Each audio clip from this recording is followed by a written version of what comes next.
dan tiga nggih, taat dan patuh kepada suami kan ngoten. Taat dan patuh diajari seperti itu ngoten.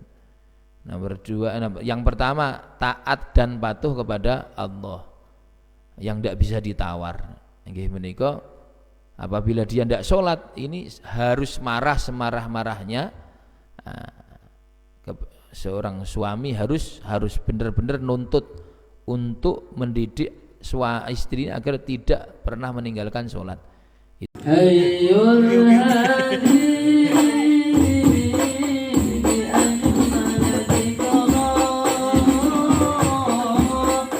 Bismillahirrahmanirrahim. Qala al-imam Asy-Syaikh Muhammad bin Abdullah Al-Jurdani Ad-Dimyati rahimahullah ta'ala rahmatal abrar wa nafa'ana bihi wa bi'ulumihi fid dharaini amin fi kitabihi Al-Jawahirul Lu'lu'iyah fi Syarhil Arba'in An-Nawawiyah ila anqal.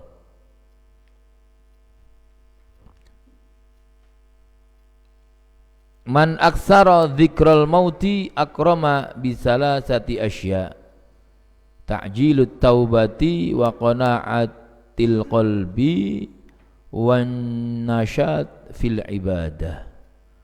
Tadi di tafsir diterangkan bahwa tanda-tanda orang bagus yang dibersihkan oleh Allah Subhanahu wa taala yaitu digampangkan untuk mengingat bahwa kita ini tidak lama di dunia. Berarti napa? Berarti ingat mati. Jangan dianggap ingat mati terus terus ndak aktivitas mboten. Ingat mati yang benar itu ingat mati yang membuat semangat kita untuk melakukan ibadah. Terus semangat untuk meninggalkan maksiat. Itu berarti ingat mati yang positif atau ingat mati yang benar. Tapi kalau ingat mati ini kok terus lemes semuanya, lemes melakukan, berarti ingat matinya benar tapi selanjutnya dia ditipu oleh setan. Semangat hidup tidak ada, semangat usaha tidak ada. Oh berarti ingat matinya dia ini tertipu sama setan. Banyak kata ngoten niku.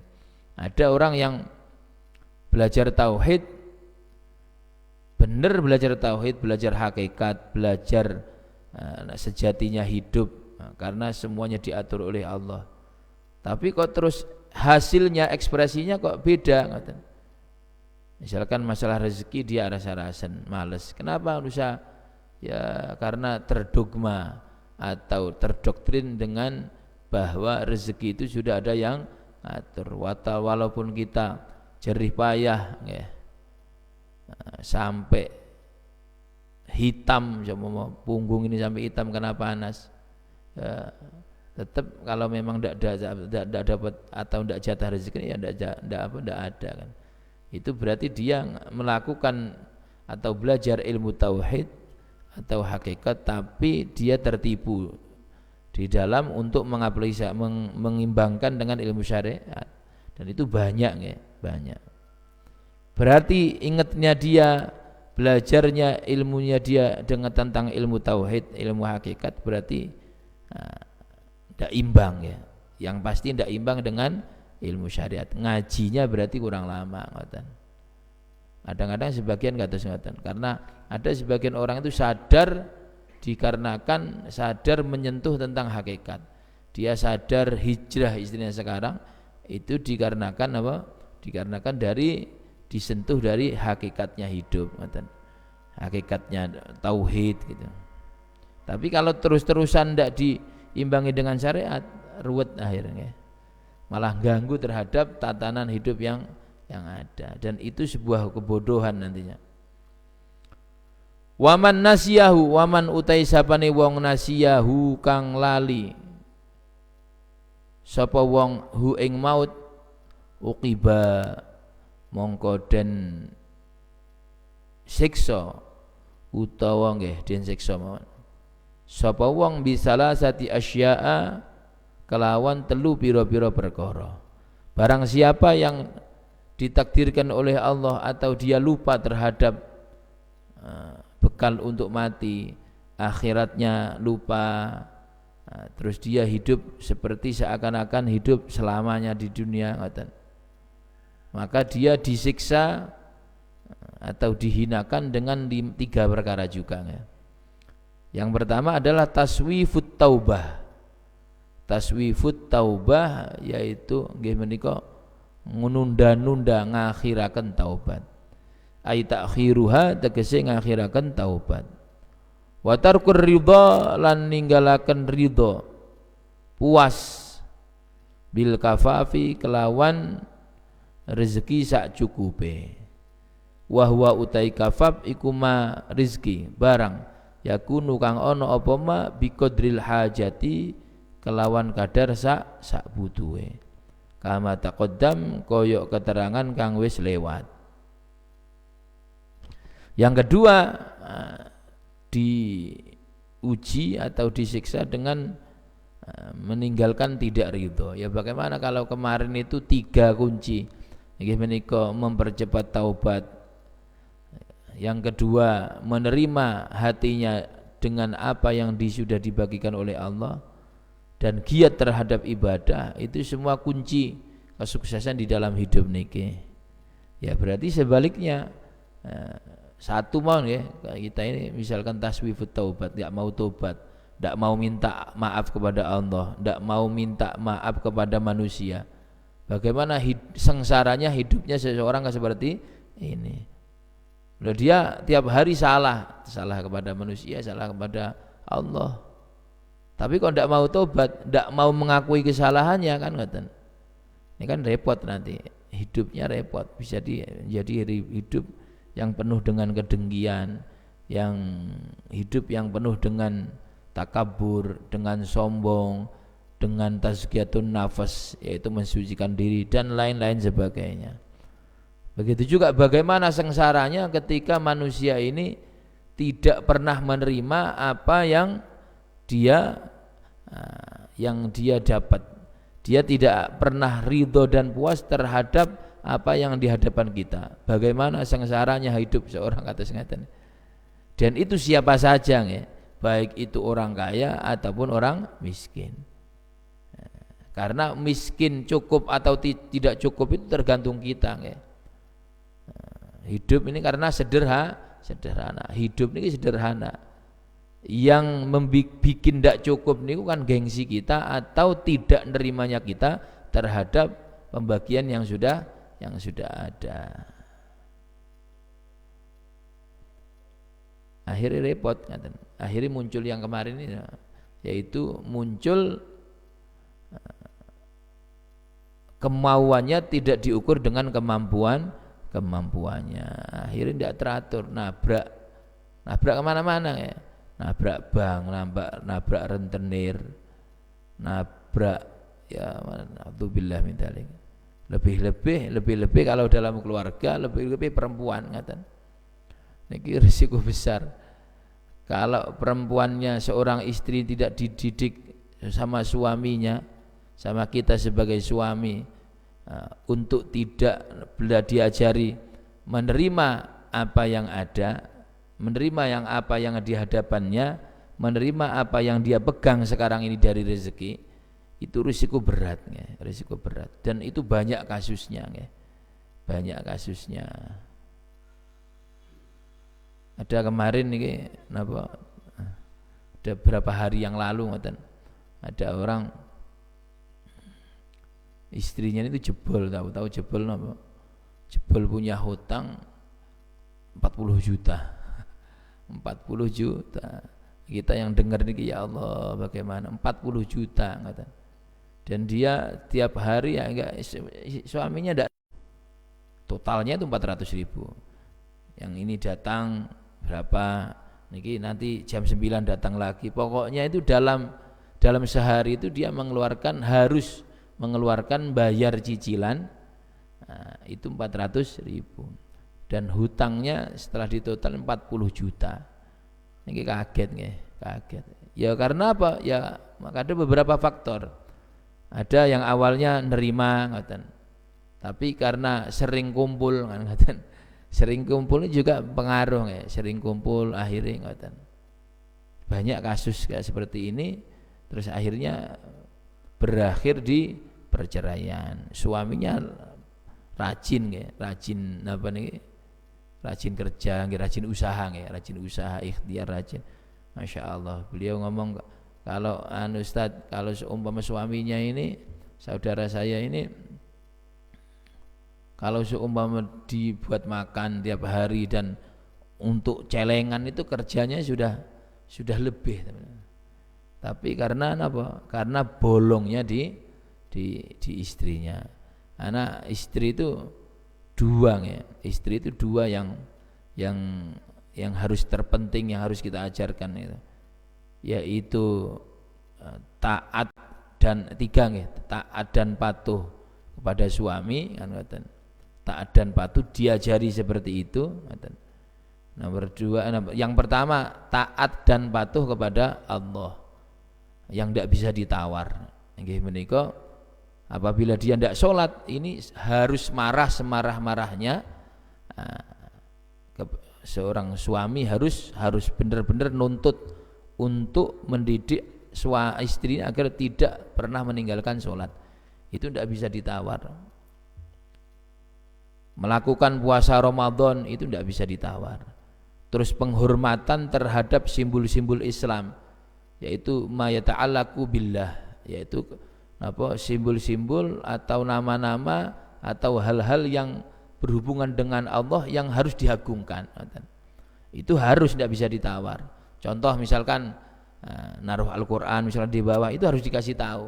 Itu hal yang hukum yang tidak bisa ditawar. Dan yang kedua adalah sesuatu yang mayata'alaq bin Nabi, sesuatu yang berhubungan dengan kanjeng Nabi. Memuliakan kanjeng Nabi tidak bisa ditawar. Misalkan yaitu ada contoh, misalkan ada kitab maulid ditaruh di bawah, ini harus, karena urusannya kepada etika, kepada sopan santun, dan itu tidak bisa ditawar. Terus yang lain, mungkin sesuatu yang lain selain yang berhubungan dengan Allah dan Rasulullah, tapi berhubungan dengan simbol-simbol Islam. Misalkan contoh Ka'bah yang ada di di sajadah niku, kalau diinjak-injak kita harus ngomong jelaskan, karena itu urusannya kepada simbol Allah.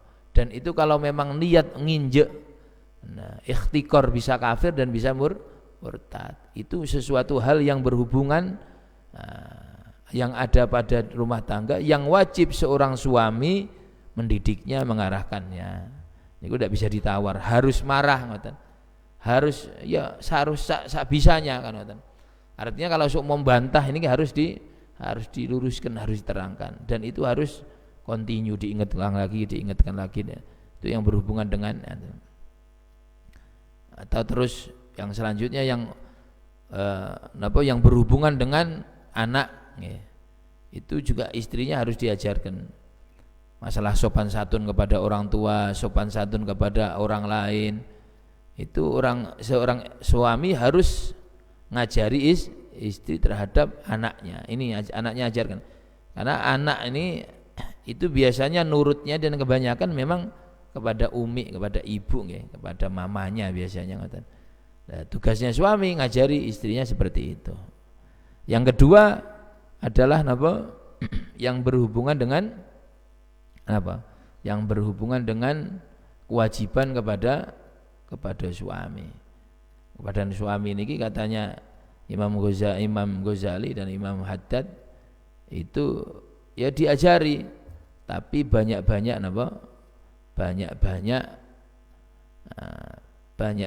memaafkan.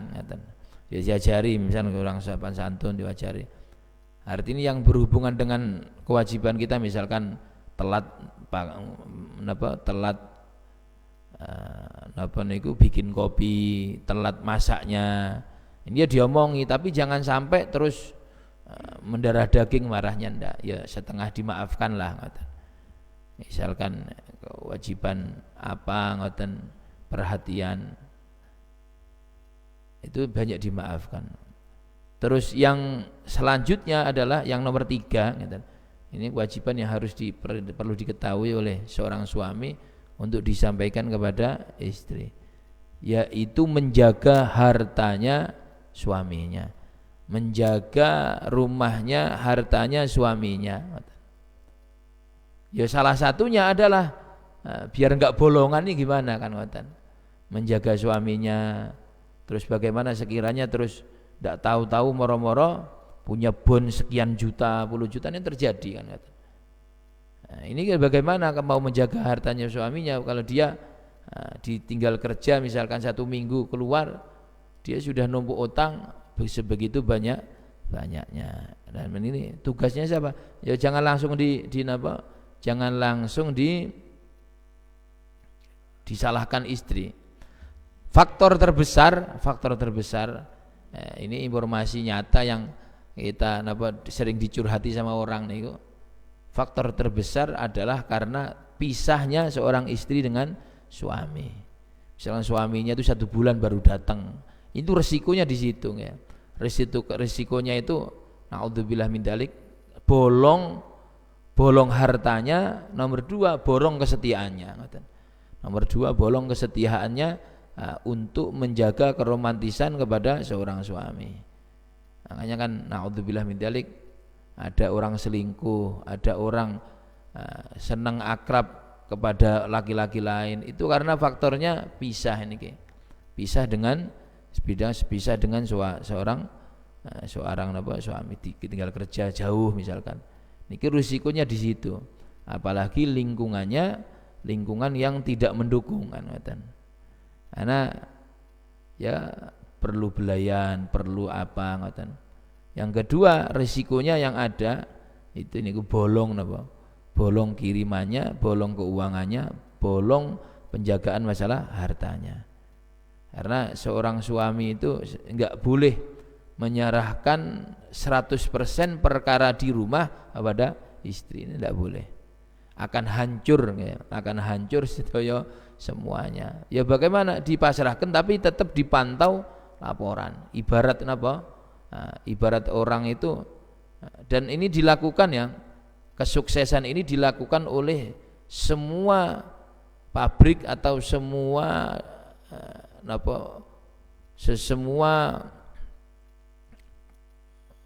istilahnya pabrik-pabrik atau yang lain, kayak misalkan toko atau yang lain itu dipakai dengan apa maksudnya? Jadi harus ada sinergi.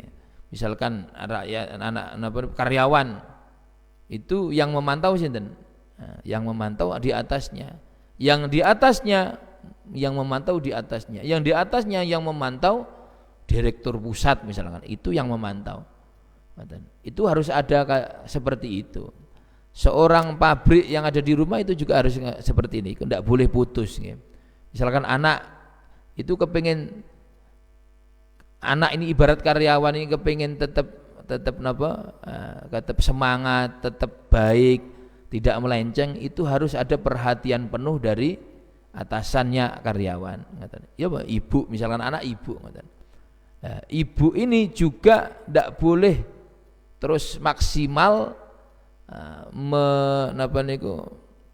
ngatur keluarga, urusan ekonomi, urusan apa saja diuruskan dipasarkan ibu, tidak bisa. Harus ada campur tangan dan keputusan dari atasannya, sinten direktur pusat, suaminya. Makanya pabrik-pabrik itu kan niru sistemnya Islam ya.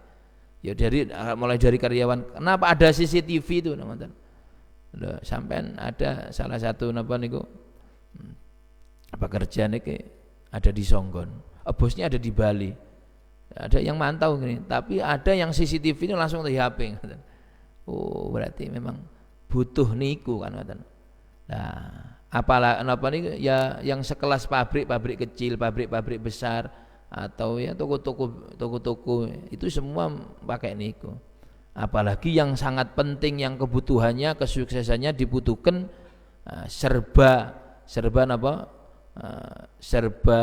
ya kudu serba baik ngeten. Yaitu ya niku rumah tangga niku. Rumah tangga ini pabrik kecil tapi ya pabrik besar kan ngoten. Orang bisa hancur, masyarakat bisa hancur karena ada beberapa keluarga yang memang hancur, manajemen keluarganya tidak beres, ngaten. Itu karena dampaknya besar kan, ngaten. Kalau pabrik itu mungkin satu orang, ngaten, satu orang pabrik misalkan hancur karena karyawannya sama atasannya putus, tidak ada CCTV, tidak ada pemantauan, semua tidak jujur sehingga menyebabkan tidak jujur, itu paling hancur. Hancurnya apa? Hancurnya cuma satu pabrik. Tapi kalau keluarga, satu keluarga saja, ada keluarga itu tidak sukses, pantauannya anaknya tidak dipantau oleh ibunya, ibunya tidak dipantau oleh suaminya, kan? Suaminya tidak dipantau, tidak nyambung sama ibunya misalkan, dan muter seperti itu, maka kehancuran di keluarga ini akan terjadi, ketidaksuksesan akan terjadi. Nah, ketika satu keluarga itu bermasalah, anaknya bermasalah, keluarga kampung menimbulkan masalah, kampung sudah bermasalah. Nah, bagaimana kalau seumpama kampung ini 10 orang yang bermasalah, itu akan bermasalah kampungnya. Ketika pindah ke tempat yang lain, bikin masalah ke tempat yang lain, dan itu kan terus akhirnya satu kabupaten, satu negara. Dan negara ini kayak seperti Indonesia ini, kurang apa Indonesia ini? Kurang apa Indonesia ini? Kalau sampai napa niku deleh wiji nu sampai sampai merucuk saking suburnya. Tapi kenapa kok kelaparan? Kenapa kok hutangnya ini sebegitu banyak besar? Karena berawal dari rumah tangganya, berawal dari pendidikan, tidak ada ya sinergi. Anaknya dititipkan, apalagi anaknya dititipkan kepada orang yang kurang pendidikannya. Contoh ini biasanya pembantu. Tidak ada pembantu itu S2 terus jadi pembantu, tidak ada kan. Makanya kita ini kalau menurut pandangan orang-orang pinter, jangan bangga menitipkan anak kepada pembantu kan. Karena ya pembantu itu ya pembantu, sifatnya membantu kan. Tidak mungkin 100%, itu kelemahannya. Nomor 2, pembantu ini biasanya itu kalau taraf pendidikan tidak begitu tinggi. Masa ada profesor atau doktor utawa ulama jadi pembantu ngoten, terus ngomong anak ngoten, kan dia betul mau itu kelemahannya. Makanya jangan sampai terlalu bangga kita ini punya pembantu terus anaknya dititipkan pembantu. Nah, kan sementara yang ada ini kan kados ngoten. Jadi anak dititipkan kepada pembantu, ya didik namanya membantu, sifatnya tidak fokus. Ya. Kayak misalkan pemain film pembantu, itu kan tidak fokus, yang fokus serinya kan.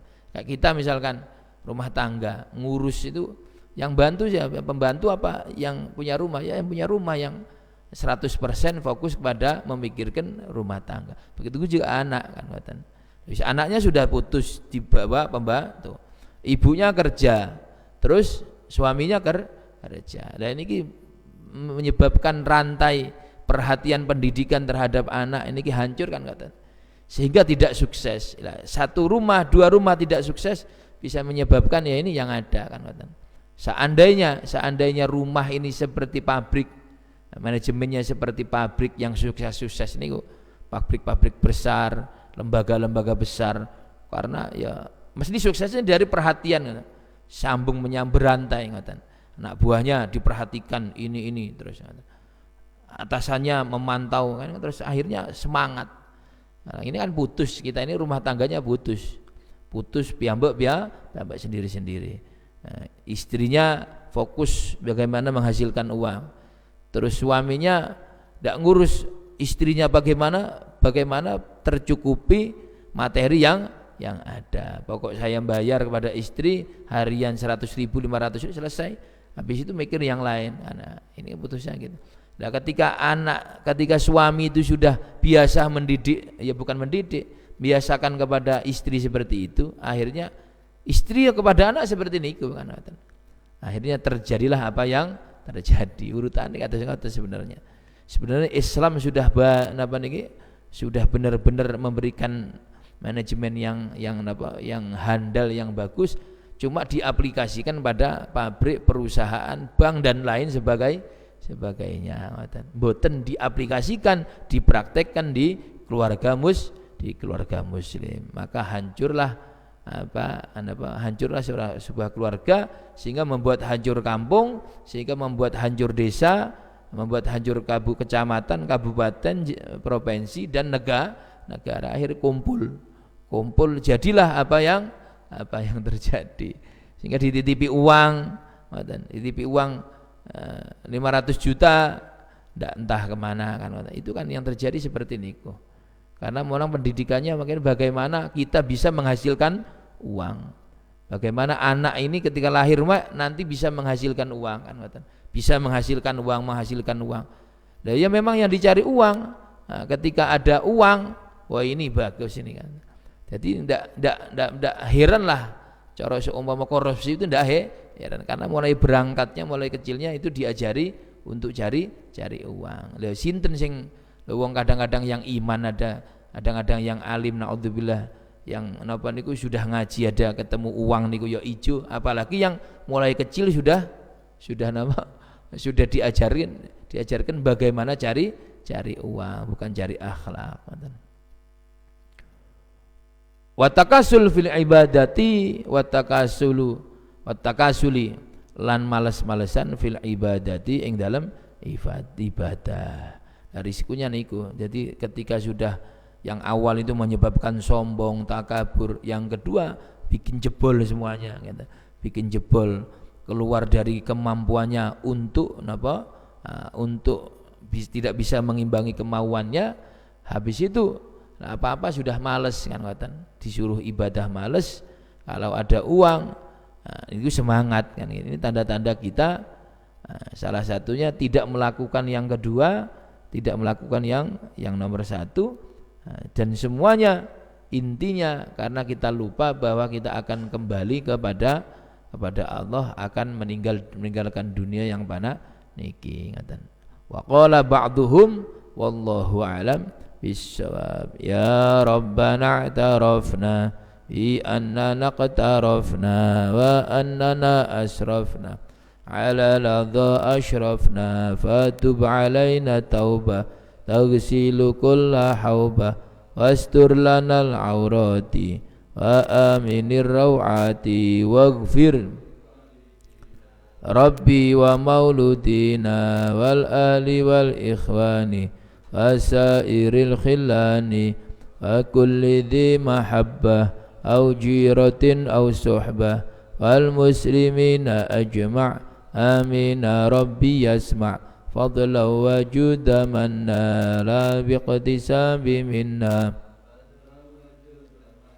la biqtisabi minna bil mustafa rasuli nuhdha bi kulli suli salla wa sallam rabbi alaihi addal habbi wa alihi wa sahbi idda tatassi suhbi walhamdulil ilahi fil bad'i wat tanahi bismillahi tawakkaltu ala Allah haula wala quwwata illa billah bismillahi tawakkaltu ala Allah haula wala quwwata illa billah bismillahi tawakkaltu ala Allah haula wala quwwata illa billahil aliyyil azim.